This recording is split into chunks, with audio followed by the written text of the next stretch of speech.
Hi, I'm Katie. Welcome to our mini-series on foraging with children.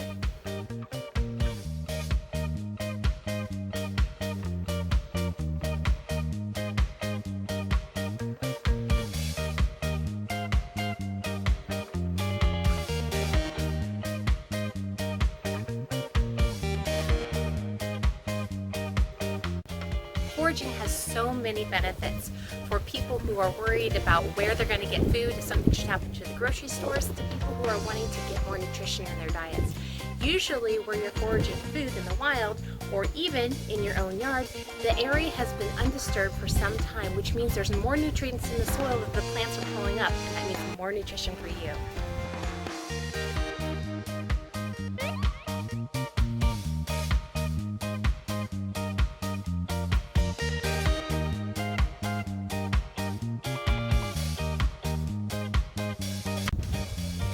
Foraging with children encourages them to reconnect with nature. They use all their five senses in exploring the world around them, and it really helps grow those areas in their mind as they're maturing. Today we are going to look at some purslane we can eat. I want to show you how resilient this plant is. You can find it in places that nothing else really wants to grow. Look at these cracks in the asphalt. You see that? Purslane! Purslane, yes. It's kind of tiny and shriveled up because so many wheels, tires have gone over it and crushed it, but it's still going. And this is so hot and dry right here. And it keeps on keeping on. I'm gonna eat some. No, not here. Do you know why? Because of all the junk that's in the street. I will show you some that is safe to eat. Yeah! And not too harvest. Because this plant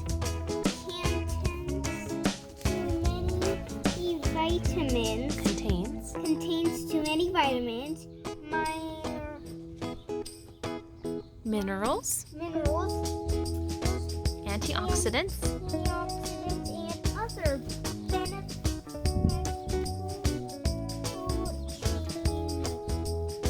beneficial chemicals.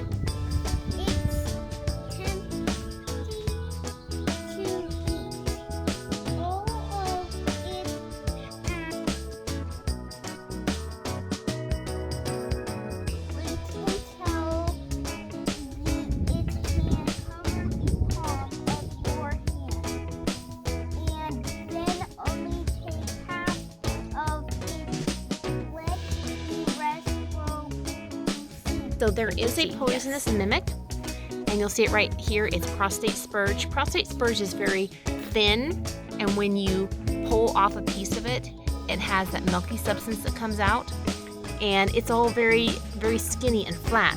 Purslane, as you can see, looks and feels just like a succulent. So let's go find some back here that is safe. That's more purslane.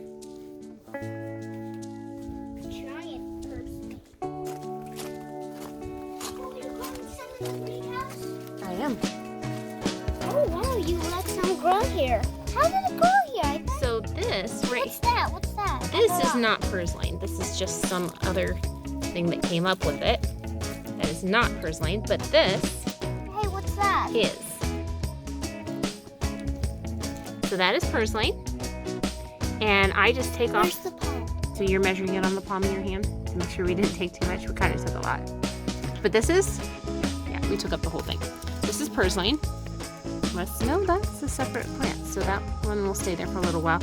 And if you don't want this all over your yard, you better get it up before it flowers, because it goes to seed faster than you can even tell. So there's really nothing that you have to do to this to eat it. You can prepare it in any way that you want to, but it is so good fresh. And it doesn't have any strong flavor to it. It's just like spinach.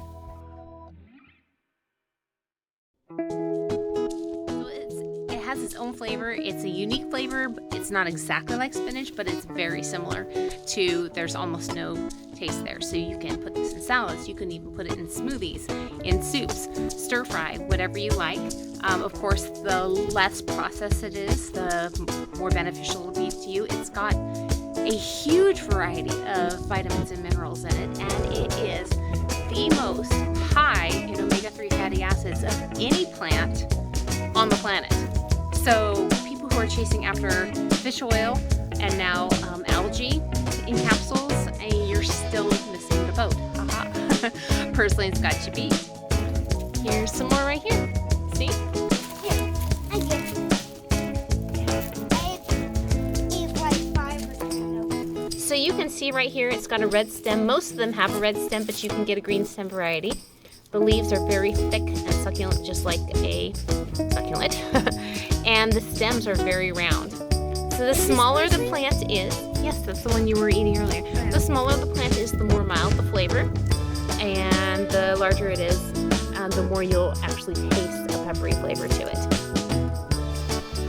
It's kind of funny, I have one growing here in my greenhouse, and it's smaller than the ones out there because it's not getting the bright sun. And these really thrive off of almost desert type conditions. This was little yellow flowers not that long ago, and now those are seed packets. So they look just like the leaves. You wouldn't even know this is going to seed. I'm letting it go to seed right here where there's no wind because I don't want seeds all over my yard again. As much as I love this plant, it does need to be contained unless you really truly want it everywhere. Thank you for watching our video.